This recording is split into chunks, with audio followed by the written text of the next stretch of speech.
pulse of what's happening, but is one of those people who thinks a lot about what needs to happen. So I'm looking forward to hearing her remarks on the 7 steps to building a strong women's movement. Please welcome Kate Karpilow.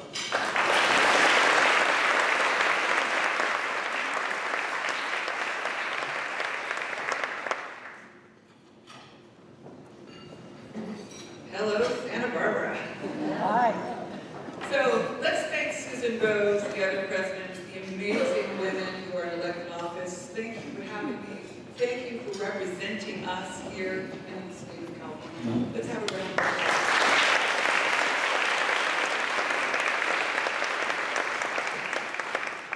So, thank you so much for having me here today to speak to the Santa Barbara Women's Political Committee. And you are not new to me. I have known about you for years and years because you are a beacon for all of us. And you have such a rich history of commitment and collaboration.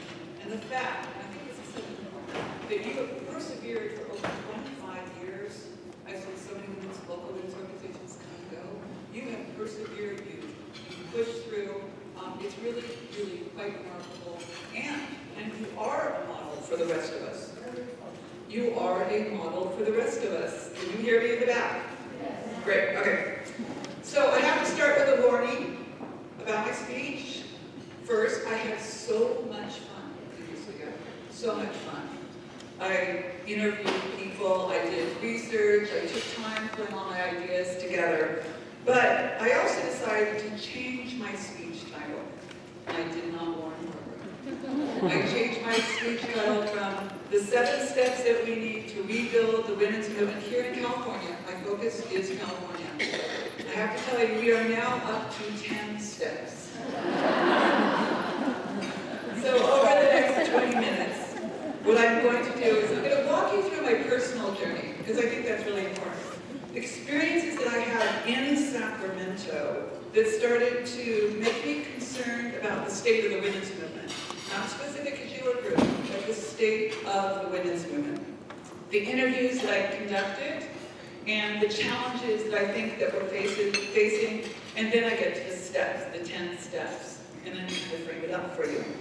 And I want to acknowledge at the very beginning that the concept of the women's movement, that's pretty abstract, a little heady. I've had that criticism before. But it's so important, because if we don't have a vital and effective movement, then we are not going to, as we say at the center, advance women's health, wealth, and power. We need a strong women's movement. So that's what I'm focusing on. My hope today is that my remarks will spark a conversation here in Santa Barbara. It's already happened. The energy in this room is remarkable. In Sacramento, and also throughout the state. And again, not about the specific women's issue, not about a specific policy, but about the vision, the glue that holds us all together, or doesn't. So there's a wonderful, wonderful African proverb that summarizes, I can almost stop my speech today, and that is, if you want to go quickly, go alone. If you want to go far, go together. And that's what we're here about today. So let me share with you my personal journey, which will help you understand why I'm concerned about the state of the women's movement, and why I started to ask myself what needs to be done to bring us all together. A few years ago, despite that lovely introduction by Susan Rose, I decided to go back to women's issues, because for a number of reasons, my portfolio work had kind of gone sideways into a lot of social service work. Child welfare, nutrition, great work, great teams, and I think we had some impact. But I will be honest that the passion wasn't there for me. Man, I worked hard, but the passion wasn't there the way it is for women's issues. So I started talking to people about what needed to be done. And my approach was, what's being done? Where could I add some value? I don't want to be redundant. But I had a couple wake-up calls. And I started to think of these as my what the heck is happening experiences. And I'm going to share two two of those. There's a couple more, but I pulled out two. The first one you may have heard about, and that was that the state decided to close the Office of Women's Health in California. And actually our earlier work on women's health had led to the creation. But it wasn't a personal thing, it was that somehow it was okay to close the Office of Women's Health. The plan was to consolidate it with two offices of multicultural health into one office they called the Office of Health Equity, a great movement. However, when the authorizing language, and for the younger who haven't worked in government as long, authorizing language means when the language which creates the charter for the office that's going to be created came out, there was no mention of women and girls. Not one word woman, not one word girls. So understandably, there was a huge outcry. And the end result was women and girls were added as a vulnerable population. We're actually not a vulnerable population.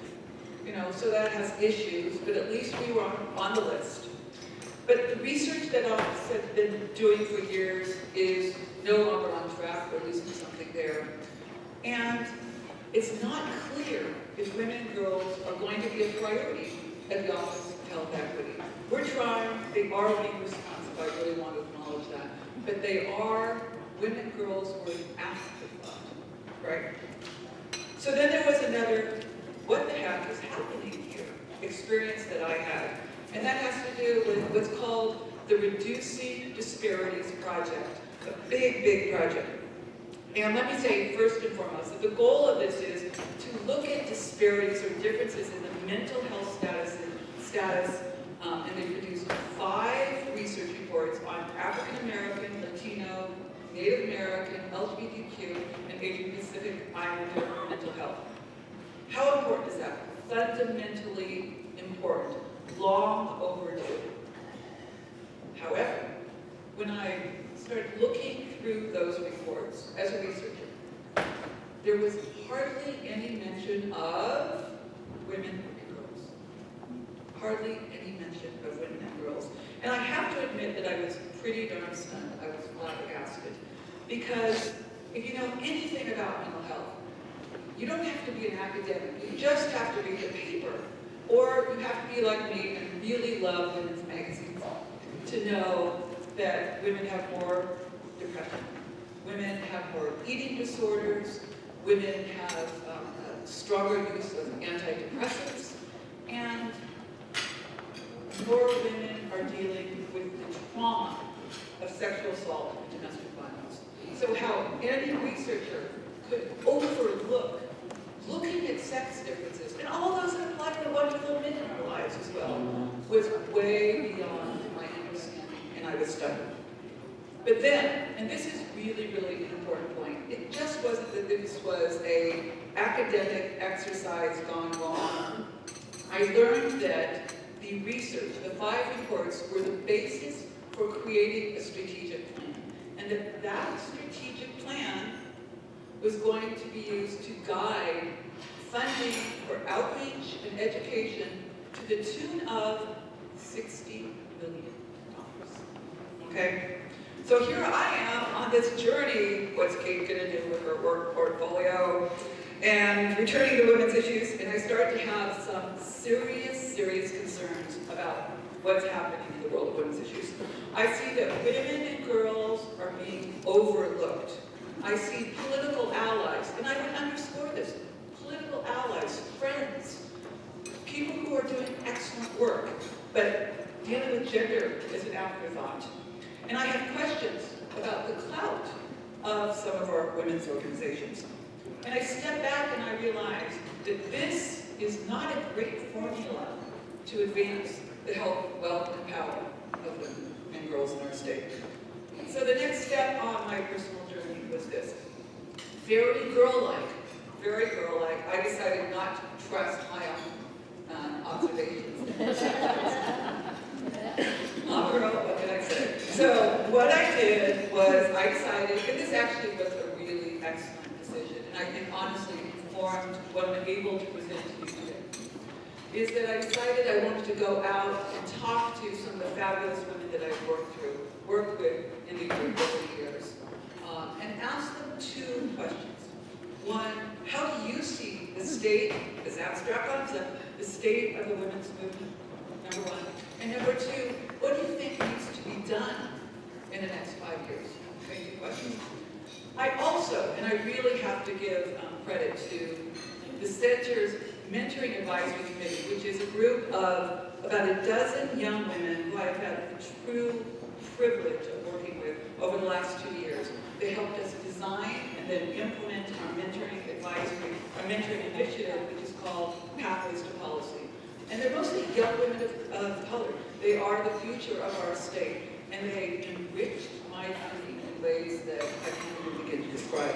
So between my interviews and the Mentoring Advisory Committee, I think that I pulled all this information together, and there are really 6 challenges that happen. But the first thing, being out there, looking at the women's movement, the first thing that I learned, people really, really want to talk about this abstract concept of the women's movement. It's not so abstract. People know that something is a little bit amiss. And here are some of the challenges that I think we have. 6. These are not the steps. These are the challenges that we need to address. 6, and we're at 6.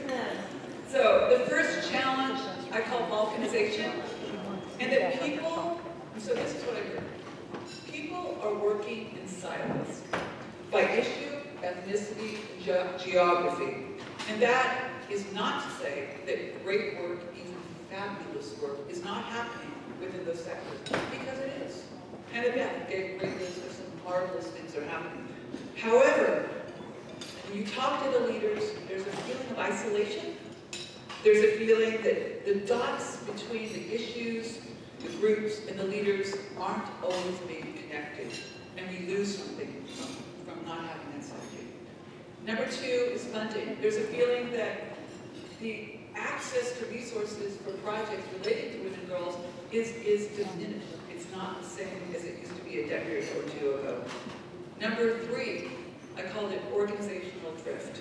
That a number of formerly major organizations, and this group would not be in this category, a number of former major organizations have declining memberships, they don't have too many outcomes, they are adrift. Number 4, political leadership. There's a feeling that, aside from some, I really want to acknowledge stellar leaders in Sacramento, and I'm not one that does not appreciate public servants who serve in elected office. But there is a feeling that more could be done in Sacramento to represent our issues in ways that are specific, programmatic, legislative, and not tied to a campaign. Generational shift. We heard a little bit about this earlier, that many longtime leaders in the women's movement have retired, or they see retirement on the horizon. And while they are worried about the vitality and the momentum of the women's movement, they are so dedicated to nurturing, supporting, and mentoring the next generation. And then we see young women who are stepping into new positions. And despite what we hear from the media, that's not what I heard at all. I heard that they want to learn about what they're building from, they're eager to learn the lessons from history, that they want people to talk to